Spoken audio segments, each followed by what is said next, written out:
Get this 11 to 1 weekdays on the Triple M network. It's myself, Tony. Vegetables. Martin, we've got Ed. Shorts. Cavalier, and of course Richard. Marinara. Mariana. Marsland. We're all here. The Nicely gang done. is all everyone. accounted for. That's our Sopranos names. A lot of people are calling up to say maybe less with the teabag gear. They didn't like the suggestion that Richard was putting out a dance single called Teabagging is My Fascination. People were offended by that. I didn't mind it. So there won't be any more teabagging talk on the program, although Richard is launching his autobiography, Under My Plums, this week. Under My Plums! 100% in the concert. What is this concert? That one. Because Rich and I were discussing the concert after he had a go at me yesterday. That could be funny for about 45 seconds. Yeah, we're only doing 45. Concerts have to be like 2 or 3 hours these days. We're doing a tight 45 seconds of some of our favourites. We're doing the theme from Perfect Strangers. Right? We're doing You'll be doing the John Mayer. Yeah, well, yeah. Nights in White Satin. No, you don't. I'll do Nights in White Satin, but I won't do John Mayer. That's off my old album. Yeah, right. I'm only playing new stuff. Oh, okay. And no, you don't, Richard. Oh, And, Richard can do You Got the Touch. Yeah, I you can got- do that. Yeah? Will I'll you do it? Yeah, you got the touch. He's going to bring Charlene, the 5,000. And I'll do a Chaz and Dave medley. Oh, wow. What it is, it's the Get This Crap Night Out. It's going to be in the world's worst bar, no stage, normal lighting, one microphone, Charlene 5,000, played by Rich, and a tape deck playing the backing track. If we can't get instrumentals, we'll just play it with their vocals and we'll sing over the top. Wow, we aim so high on this program. And well-known comedian, like all of our friends from the show, Rich, you were saying, Yeah. trying to borrow money off you. Okay, that'll be, yeah, okay, so it's a crap night out and I'm broke at the end of it. Really exciting. Sounds good. That's anti-sizzle. Hey? That is anti-sizzle. Get this crap night out. This is supposed to be our health and fitness segment. Hang on. Springfleet's cabs arrived. Any of our listeners are currently committing crimes and they thought that was the police, well done for trying to eat. Here's some good news. People who suffer from depression should just rub mud all over their bodies. Listen to this. A friendly bacteria found in soil has the same uplifting effects as those produced by your expensive antidepressant drugs. Okay. That must be why those mud wrestling women always look so happy and carefree. So remember, if you're living in squalor, wallowing in your own filth, you're on the road to happiness, people. That's good news, isn't it? What have you got there? Here we go. Dog yoga. yeah. This is... Doga. Look, in the... No, that's what they call it, Doga. Is it? Yeah, well, see, I joked about that years ago to my wife, who is a yoga teacher. Yeah, and dog lover. That's because she works in the film industry, so she has to have a second job. And I'm saying, get the dogs to do yoga, call it Doga. Oh, yeah, it's a bit of a pun. Moving on. Now they're doing it. They are doing Beverly Hills, people pay a fortune to take the dog to Doga. But dogs don't need it. Like, Yeah. what is it? Well, they're already doing down-face dog. That one. Right. Yeah. They're already doing the up the arsener, as I call it. Yeah. But how much more flexible need a dog be? I mean, they can already lick themselves. I mean, really, once you've got that covered. Yeah, once the dog masters the short bus opening scene, right. really, there's no need to spend any more. There But we what go. have you got there? No, that was it. There's a story that I left downstairs about dogs doing yoga. Downstairs. But my point is... Left. My point is... Downs. It's a national radio Mr. show. Speaker, my point is that we're winning. The cats versus dogs war. Yeah. The cat people are clearly winning when you guys have to resort to Doga. I don't know about that. Listen to this. This is all very interesting. We've talked about Stilnox before, the sleeping drug. Yeah. Legal firm Slater and Gordon is looking at a range of complaints of bizarre behaviours after taking the sleeping aid Stilnox. Now, we've heard of some of these before. Some people say they've had sex without knowing it. That's quite good, I would have thought. Say goodbye yeah. to crippling guilt and self-loathing. Put it behind you. We've had people driving cars without even knowing how they found the keys. Yeah. Driving around in your sleep. Brilliant, isn't it? Maybe that's why all these people are driving through the front of houses. Jumping 20 buses, that would be really impressive. If you could do that on Stilnox. We were talking about Stilnox gladiators, people fighting without a care in the world, half asleep. Oh, Stilnox demo derby. Fantastic. That's the a Drowsy good idea. Driver 500. That's a good idea. That's a great idea. That's it. How about this? Yeah. In your Big Brother style, you get a village, a small village, let's say 500-600 people in there. On Stilnox. Everyone's on the Knox. See what happens. I like it. Listen to this. One patient gained 23 kilograms while taking Stilnox after eating like a series of cats in their sleep? No, she was eating through the night. She had no idea how it happened until she was found asleep in front of an open and empty fridge. I know your pain. I know your pain. I think my Labrador must be on the still knocks. Try Pal Knocks for dogs. So this pharmacist somebody told this reporter that patients complained of waking with cuts and bruises and no idea what's happened. Oh, that'd be just catching a cab with a footballer, I would have thought. One plumber had started work on the gas mains during the night. The gas mains? Lighting a match, and his whole kitchen exploded. God. Gee, that's a bad night's sleep. That's awful. That guy should be the face of Still Knocks. Just standing there in his kitchen, just a black face, hair up in the air. Get yourself a top night's sleep. Get some work done around the house. I did, thanks to Still Knocks. Oh, that's the end of Health and Fitness. I'm just distracted by the idea that Stingers is on DVD. I just can't imagine who would be buying it. So many great things that aren't on DVD. I know. That's the issue, but you can get... I think you mentioned Punky Brewster. Yeah, you can get Punky Brewster. Every single series of Punky Brewster. Allo Allo's on DVD. Allo Allo. There's an ad that comes on TV occasionally that says, "Have you started your Allo Allo collection yet?" Who's thinking about that? Well, I've crapped into this bag. Who's putting that down on their to-do list? Brought into your boss's office, Dave. We're pretty happy with your work here at the company, but word's going around you haven't started your Allo Allo collection yet. What's the problem, mate? It's just that I've been backed up with work. I promise I'll stay home and watch daytime TV and call in the next 10 minutes and get an extra 10 episodes. I will, I promise. I will. What are people doing over the weekend? Well, I tell you, if you're thinking of having sex over the weekend, heed the Treasurer's advice. Have one for Mum, one for Dad, and one for the country. Oh, look, he loves talking dirty, Peter Costello. These days you can go on Virgin, but Virgin doesn't have the number of roots. Oh, look, please. This isn't the forum for that sort of language. Phil. I'm going outside this weekend. I'm getting out to the Melbourne International Comedy Festival. Brilliant. And my status is one of comedy's old farts. Yeah, what are you doing? You go down to the town hall, young comedians help you up the stairs. Yeah. And then you get seen with them and you somehow, it makes you look slightly younger and cooler. Do you accuse all of the younger comedians of stealing, like using your old material? No, but I'll just correct them and say in my day. Oh, yeah. A bit of that. Yeah. Just a bit condescending. Oh, yeah. Up on a bit of a high horse. Yeah, good on you, Tone. I'll be going to the comedy festival a lot. Yes. In Melbourne. Yeah. Is that me pretending that I'm not in Melbourne? And then I'll be doing other things in other states. I'll be walking the Story Bridge in Brisbane. I'll be... turning your lights off for an hour in Sydney. Trawling Veal Gardens in Adelaide. Going around the states. Nah, Tone, don't. My family's all in other cities, so I'll be sitting at home with having an Easter egg hunt with myself. Oh, God. It's pretty sad. That sounds a bit sad when you say it out loud. Richard? My family also are interstate, so I'll be having an orphan's Easter, and I'm actually we doing. should get together. Yeah, well, I'll think about that. No, I think it's a Talk good about idea. the concert. Yeah. Okay. We'll get some schematics going for the concert. I don't know if Rove isn't busy. Maybe you can come. Yeah, I'm doing some work, and You'll be on Rove. Yeah. Rove, of course, Sunday nights, kicking ass in the ratings. Yeah. I'm not sure It's if more of a comedy show this year. That's got to be a good thing. Less gardening, which I'm liking. Oh, it's always fun to work on Rove, and Yeah, I'm not sure if it's I'll great. be on there, but hopefully I'll get some. on, you've already filmed something. I filmed something with Ryan Shelton. I'm not sure. Hey, what is it? What are you wearing?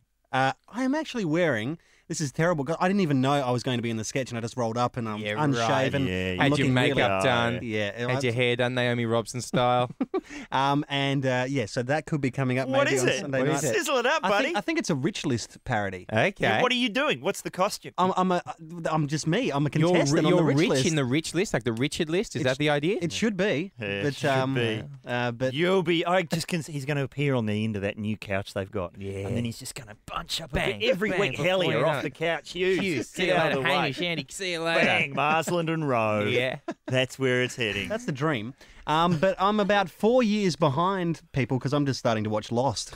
That's terrible, isn't Look, it? let me give you an update because they watch it No, all the time at my house. Don't give me any spoilers. Listen, Rich. It's been- just years and years of wandering through the forest. Hoping there's a trapdoor. Yeah, every now and again someone will come out and, oh, look, we've magically found someone else on this island. Oh, look, we've magically found 30 other people. Oh, look, there's a whole city. Maybe they're lost on Manhattan Island. It's packed to the rafters. Certainly with hot people. It's the most densely populated, deserted island the world's ever seen. I shouldn't have brought it up because I've been dodging spoiler bullets from that show. Oh, really? For about 4 years. They all do. it'll just be a Okay, week. who's full of it? Hi, Glenn. How are you?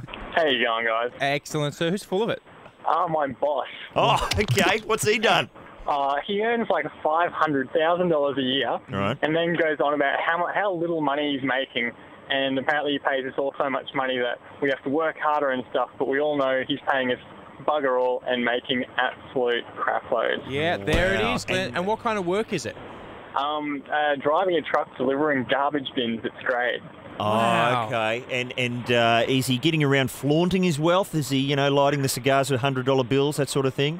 Pretty much. He just sits at home, has a spa, doesn't come to work.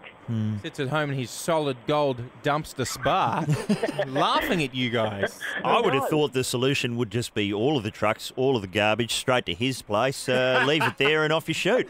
Yeah, I think I'll organise that for the You weekend. give that a go, and There we remember, go. if you do it, it was all your idea. Thank you very much, Glenn. His boss is full of it. Who else is full? Hi, Johnny. How are you? Not too bad. How you doing? Really good, man. Who's full of it? I got this guy by the name of Glenn, not the one you just talked to, but a guy that I work with. Yeah. Yeah. This guy thinks he knows everything. I guarantee you, he says that he knows all the faults to, like, the VZ Commodore. Yeah. He one day started ranting on about, oh, no, this particular car, it's got faults with the boot seal, the fuel pump, the dash, the transmission, all that crap. Yeah, I think the answer is just to lock him in the boot and have him demonstrate the faults. No, dude, he cops up more crap than a Werribee duck. I guarantee you. Does he? Oh, yeah. I think we've got a Werribee duck on the show tomorrow. It's the basis of Wild I'll Kingdom. listen for it. I love your show. Hey, thanks, Johnny. Good on you, Take buddy. it easy. Hello, Jason. How are you? Good, guys, yourself? Oh, really good. Who's full of it? Oh, mate, this one's very spontaneous. I saw it just as you guys were talking about the drink Midori. Oh, yeah. Now, is the drink itself full of it, or are you full of Midori? No, there's no way I'd be drinking that green stuff, let me tell you. It looks like it comes out of your nose, but anyway. The reason is because it says on this billboard, the drink that lights up Queensland. I don't know anyone in Queensland that drinks Midori. Well, can I say, Jason, in Midori's defence, and they are my major sponsor after all, when I used to go to the Gold Coast as a youngster, there's nothing better than a jug of illusions, Jason. You know what I mean?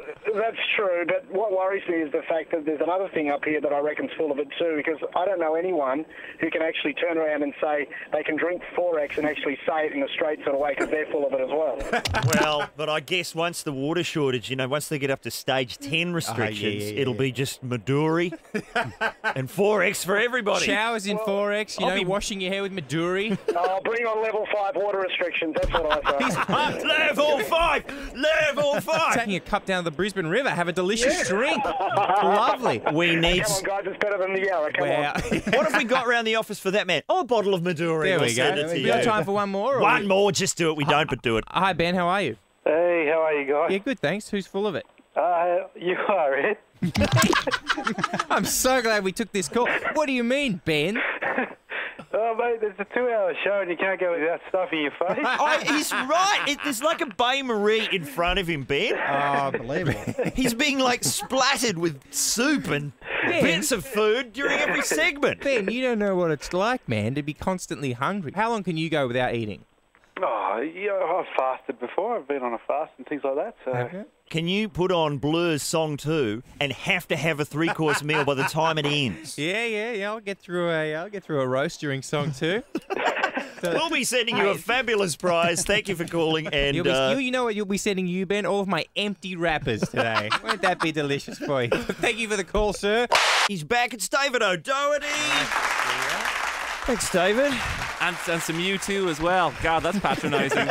Oh, some in-excess for you guys. Yeah, you must really miss home considering you left yesterday. I'll be weaving the phrase "to be sure" into every second line. Hey, last time you were here, you were waging some war with another David O'Doherty on the internet, and you were trying to make it so that if someone typed your name into Google, you'd come up first. Yes, there were three main players in this. There was me, David O'Doherty, the violinist, who was angry at me because I once stole quotes. When I was starting off in stand-up comedy, you need quotes to go on your poster, and he's a famous international classical musician. So I stole something about a standing ovation from a performance of his Beethoven sonatas. But then there was David O'Doherty, the mathematician, and he was furious at me because I'd got davidodoherty.com, the website, which as a nerd, I think is... took personally. He had described it as infinitely annoying as well, which is as serious as you can get if you're a mathematician, I think, to use that word. And so it was this race between the three of us trying to get to number one. And on any given week, it might be one of us getting it. I don't know how Google works exactly, but somehow it was like the pop charts. But since then, about 6 months ago, Nick Faldo, the British golfer, came out and he said, I've spotted a kid who's 16 now, but it will be the greatest golfer of the next generation, a guy who lives just outside London, and his name is David O'Doherty. Oh, no. So he's jumped up the ranks. Well, in 5 years' time, we're going to be gone. We're going to be nobodies. It's going to be, and you have the same name as that golfer. But have you stolen that quote from Nick Faldo for your poster? Whoa. That's a good idea. That would look good. Next level. Brilliant, yeah. Now, last time you were here, the press releases were saying a nominee, or were you a winner for Best Newcomer at the Perrier Award in Edinburgh? Oh, all of that. You can't really give prizes to comedy. It's stupid. No, I agree. But since then, you were, I think, nominated for the main Perrier Award. Yes, that's a strange thing. But has life changed since that nomination? I've been away for most of the time now since that award thing. At the Edinburgh Festival, they give out these big awards, and you tend to get sort of TV work and stuff like that from them, so that people take you a little bit more seriously. I think you've been nominated for this stupid award. Do you get now ads and stuff? Are people trying to get you to kind of become the face of, insurance somewhere or any kind of weird stuff like that? No.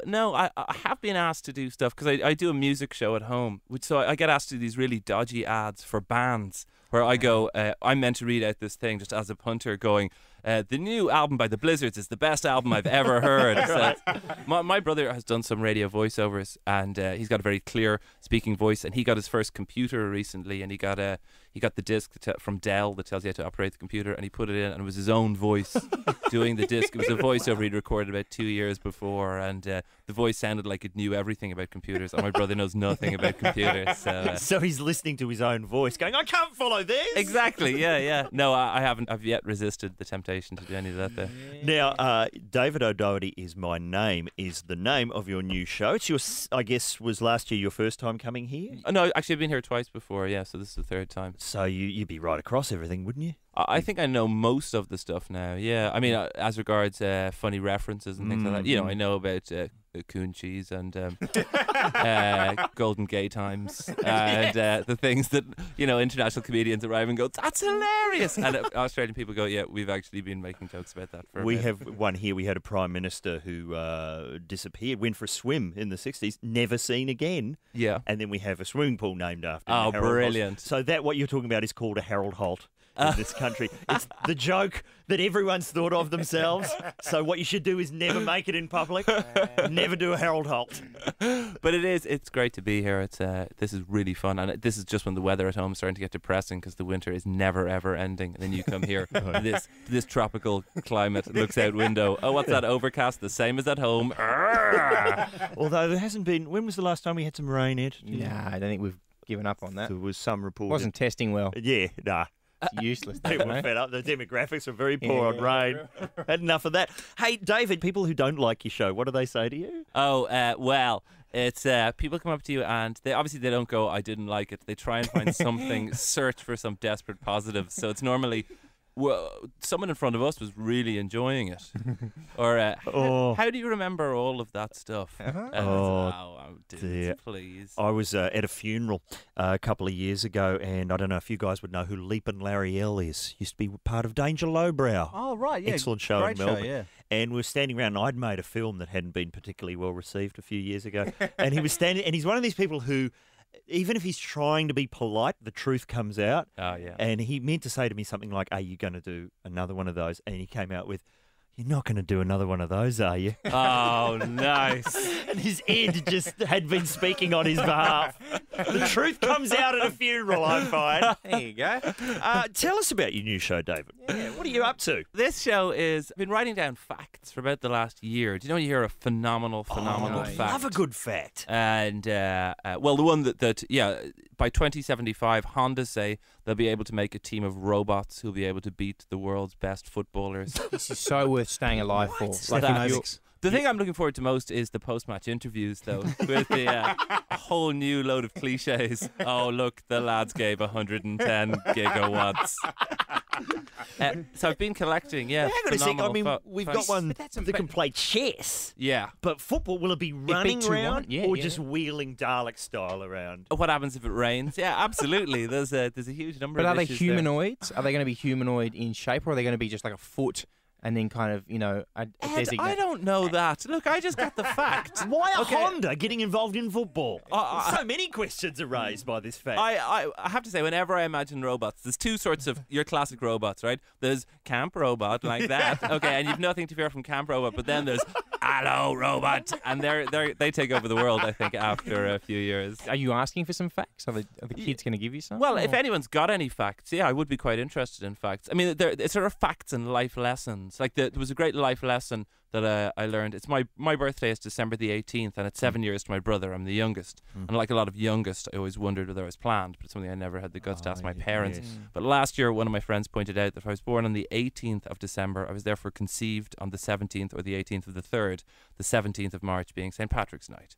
So was not planned. So that's an example more of a sort of life lesson than a fact. But that's what I'm searching for. Something we do love to ask people who come out here from Ireland, have you ever seen a glass of green beer in Ireland? Absolutely not. No. Has there ever been such a thing? Like St. Patrick's Day is a very American kind of invention, and they all pour over to Ireland. St. Patrick is the patron saint of people taking a dump in your front garden, and that's how he's commemorated for one day every year in Ireland. So no, I don't really enter into the spirit of it that much. Although I've been getting slightly nationalistic recently, because it turns out Ireland are brilliant at cricket. Yeah. A sport that none of us know how to play at home. So you have this bizarre thing where pubs are full of people going, come on, catch it. Hang on, is he meant to catch it? Is that good? Are we winning now? Have we won? Yes. My flatmate's English, and some of her friends are Irish, and for St. Patrick's Day, she was saying some of her Irish friends were really looking forward to dressing up, because they never would have had the guts to do it at home, because they reckon they'd get a bit punched in the street. Right, yeah, it is. It's a day of public disorder, yeah, at home.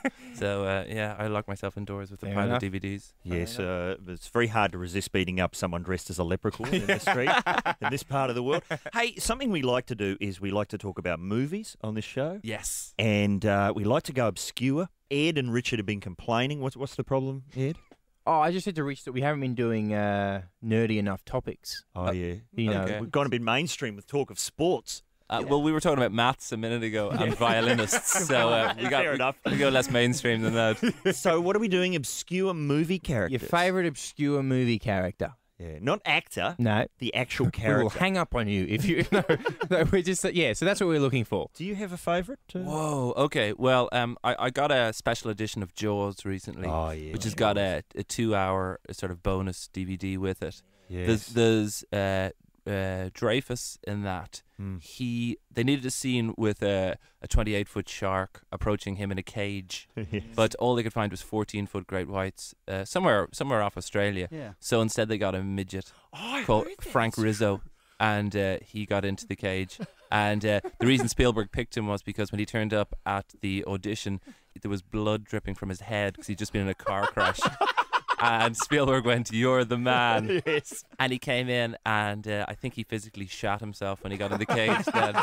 So I don't know if he counts as a character. He definitely can. As regards obscure characters, Well, see, for Jaws, I would say the obscure character would be the mayor, played by Murray Hamilton, who, when you watch it now, I don't hear a word he's saying. I just look at his plaid suit. Yeah. It's a deafening plaid.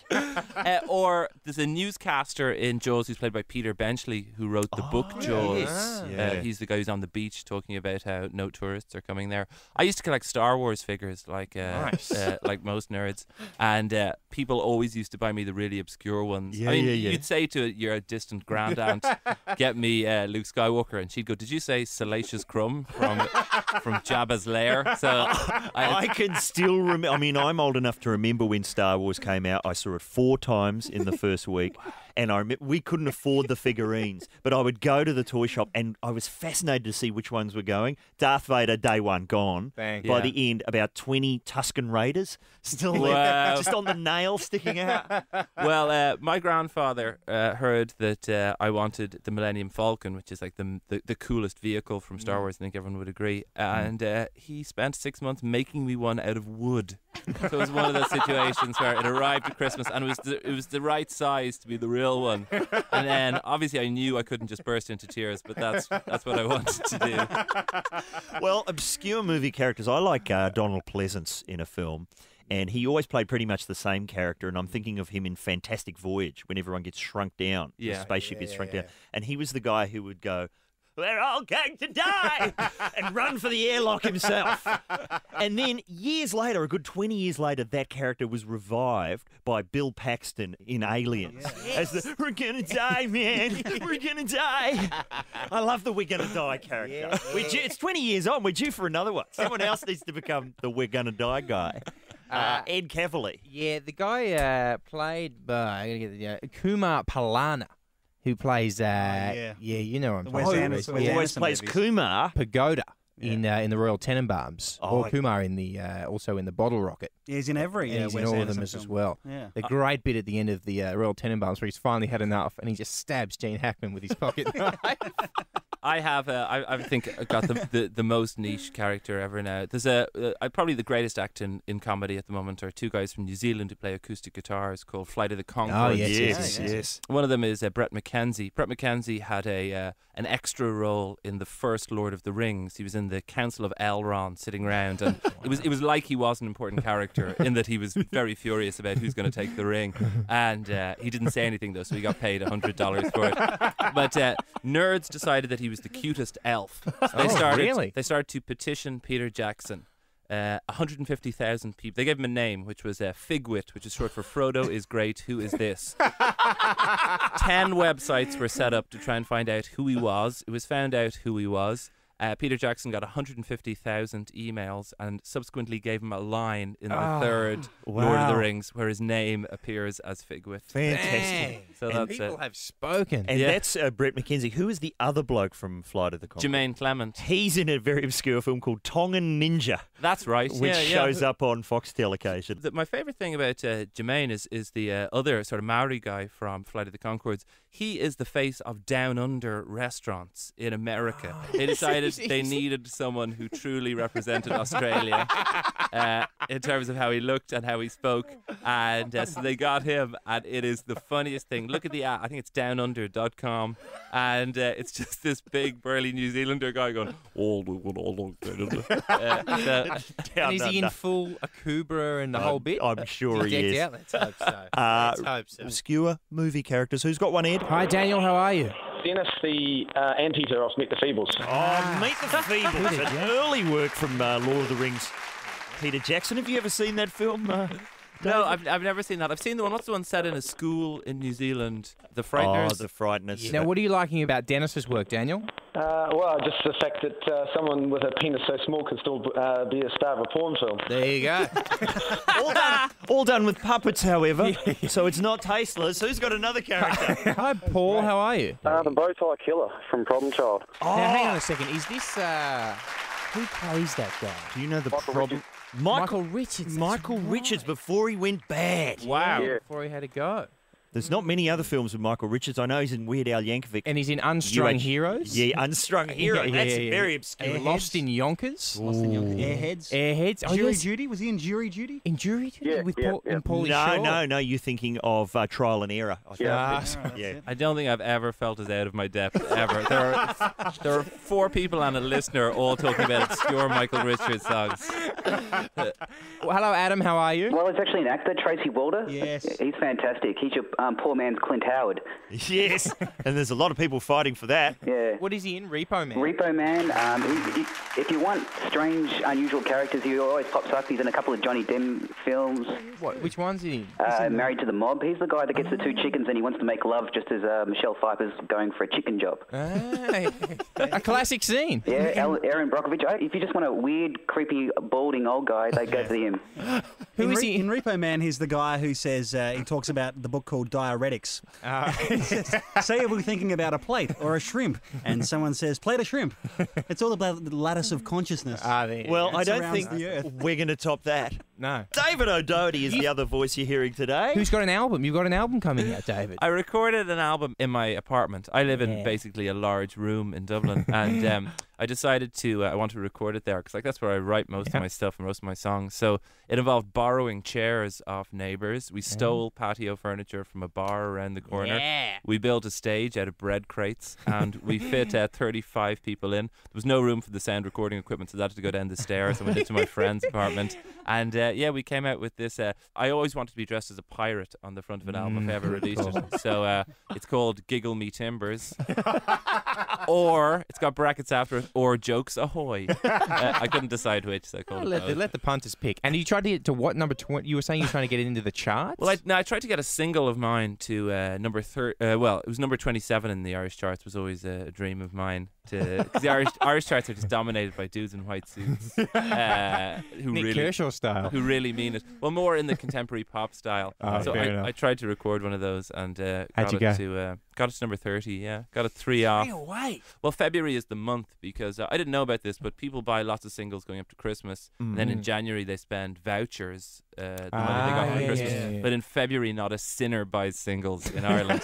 So we got it in there with 200 units of chart ranking sales. Number 30. Boom. That's number 200? Yeah, which was all of my friends. Well, I've done lots of shows around your beautiful country. I once did a gig in Mount Isa in Queensland, and Greg Norman was born there.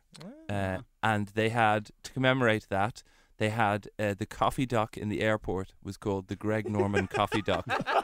And it's about 6 feet long, and it serves decaf and caffeinated beverages. Fitting tribute. Yeah. Fitting tribute. Also, thank you for mentioning Mount Isa, because Perry has called to say that the old KFC ad is on in Mount Isa as well. Right. So you're in a KFC ad? Yeah. Things have changed. Look at David O'Doherty, green with him. What do you say at it? It's a burger-based ad. So it's me and a friend, a life partner, going to KFC each day, and we go there so much, David, we don't have to say anything. We just look at them and they know which burger we want. Wow. You know what I mean? And I'm sporting an amazing helmet of hair and my own pink shirt that I brought, and it's got momentum is what it's got. Because we filmed it last year. This is its 3rd replay. Yeah. Man. Wow. So imagine how you'd look if you went to KFC every day. Sorry. Does that get you in trouble? You probably look wouldn't amazing. look too fresh-faced. You look like that bloke right there. Have you seen what Kevin Rudd's up to on the telly? He's got a segment on Sunrise. Did you realise that? No. Look at this. Digger fury on Rudd insult. Vietnam veterans are offended by Kevin Rudd's request for a fake dawn service so he can commemorate Anzac Day live on Channel 7's breakfast show from Long Tan. The plan for an earlier service to coincide with the peak 7:15 TV ratings period was hatched by Mr. Rudd's office. Hatched? And the staff of Sunrise several weeks ago. It's a bloody joke, said one veteran. Oh, yeah. There's only one dawn, you know. Koshy's coming out and wants to do a live crossing because Australia's 3 hours ahead. They want a 3 a.m. service. It makes a mockery of the whole bloody thing. Mm-hmm. Mr. Rudd has also requested that the next FIFA World Cup final be staged next Thursday at 7:15 because that's when he does his segment. The opening night of Les Miserables at the Opera House has been moved up to 7:15 in the morning, so Mr. Rudd can be seen walking up the red carpet live on his segment. The opening ceremony of the 2000 Olympic Games is being restaged at 7:15 tomorrow morning. That's very good news. Followed on Thursday by the D-Day invasion of Normandy, live in the Channel 9 studios with many of the original cast. Wow. That's outrage. The first manned space flight to Mars, currently scheduled for 2030, is now happening next Tuesday morning at 7:15. It's getting things happening. Good footage. And finally, Mr. Rudd will be performing his victory speech from the federal election later this year at 7:15 on Monday, again on Wednesday, and on Friday, where he'll be accompanied by the late Jimi Hendrix. Somehow. Wow. Hendrix was unimpressed by his reanimation and enforced servitude on the set of Sunrise, saying, "It's a bloody joke!" As he was wont to do. All right, let's have Crime Watch, shall we? LA15S4 requesting roadblocks at every exit. How about signing up with the chips, huh? Yeah, why not? For the chips, huh? That'll work. Have you got some great crime footage from the news, Mr. Marsland? This is magnificent. It's from Today Tonight last week, and they love hoons. They love hoons. And they love hoon legislation. Show-offs and... Some people have taken it upon themselves to vigilante up the suburban streets of Australia. Yeah. And have, actually bought their own speed camera guns and are taking it upon themselves to monitor people and clock them speeding and then report the license plates to the police. Are they hiding at all? Are they trying to disguise themselves? Yeah, they've got signs out the front of their house saying, this area is under surveillance. They've bought their own cameras just to keep the speed down on their own particular streets. And, some streets are partial to, are very good for drag racing on. Sure. Because they're straight, there's no speed humps and what have you. And some residents in Queensland have actually taken umbrage to this and actually worked out their own brand of vigilante justice. Sick of their street being used as a racetrack, residents of Matilda Drive on the Gold Coast blockaded it with their own vehicles to trap the hoons until police arrived. It resulted in a reality check and old-fashioned tongue-lashing from the local traffic cop. What are you doing here? Looking for Sean. Mate, what you're looking for is a boot in the arse. That cop needs his own show. Just every week he comes out and dishes out. What you're looking for is a boot in the arse. And is he wearing his own police uniform he's made? Yeah, I was just thinking with that. Like little playing card epaulets. I like to think it's like really elaborate too. A really big hat. He comes out with brass everywhere, holding a spatula that he shined up. Spatula of justice. What did the excuse was good. I'm looking for Sean. That'll get us out of this. Take him to the Wicker Man. Here's some great crime. Bikie wars in Victoria. But is it bikies? Who could it be? They're being targeted. It's easy to blame bikies. This is good. Get on the bikie side. Who else could be responsible for hurling Molotov cocktails at a house? Listen to this from the Channel 9 News. A Werribee property owned by the Rebels Motorcycle Club has been targeted by arsonists. Molotov cocktail was hurled at the block of units just after 9 o'clock last night. Detectives can't confirm if a rival gang is responsible or whether it's just children. 5 weeks ago, unknown gunmen fired 30 bullets into the Geelong headquarters of the Rebels' rivals, the Bandidos. Yeah, that would have been children as well, I'm guessing. When is the police going to crack down on children? The Ribena cocktails. Children have been getting away from for too long. So the police are sitting there going, well, Molotov cocktail through the front of a bikie headquarters. Yep. I'm smelling children. Yeah, that's right, I reckon. Get down to the kindergarten. Confiscate all their bottles and kerosene. What do they need, Mr. Marsland? You know what they need? What you're looking for is a boot in the arse. You've come to the right program. Eminem. Yeah. What's happened to that bloke? Where's the new gear? He's married and gotten divorced, and I think his last album had Mosh on it, which is a big hit with the American troops. Every song he used to put out was controversial. Yeah. What was that one where he'd cut his girlfriend's throat and put her in the boot of his car and driven it off a bridge? Do you remember that one? Stan. Yeah. Stan, that was it. Yeah, That was top 10. There was one where he was deciding which of the Spice Girls he was going to sleep with. My Name Is? Yeah. Is that in My Name Is? Yeah. See, now you're probably thinking, wow, how revolutionary. This kind of stuff has been going on radio since the beginning. We've got a recording. Now, this is a very poor recording from the mid-1930s. Okay. Of, well, an act who pretty much, I reckon, Eminem's stolen all his ideas from. Have a listen to this. And now performing for the first time in the colonies, one of the world's most controversial gentleman crooners. Would you please surrender it forth for the musical stylings of Slim Shady Snr.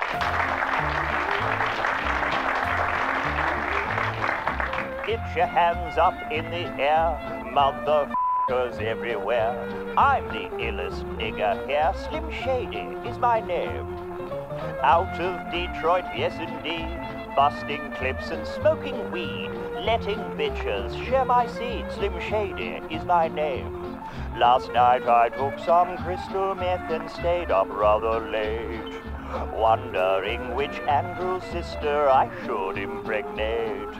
Ladies, wave your pantyhose, sing the chorus as it goes. Join in, homies, Max and Hose, Slim Shady, that's my name.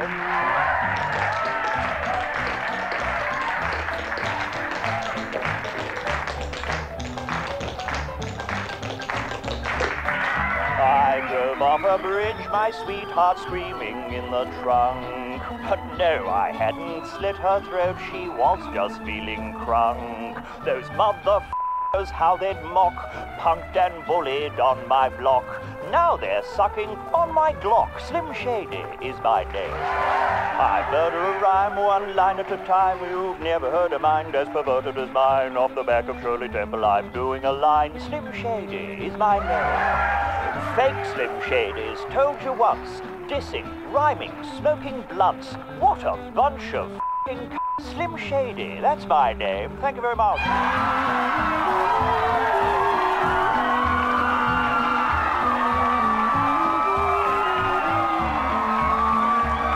So get your hands up in the air, motherfuckers everywhere, 'cause he's the airless nigger here, Slim Shady Sr., that's his name. Get this, it's blown out to 2 hours, 11 to 1 weekdays on the Triple M network.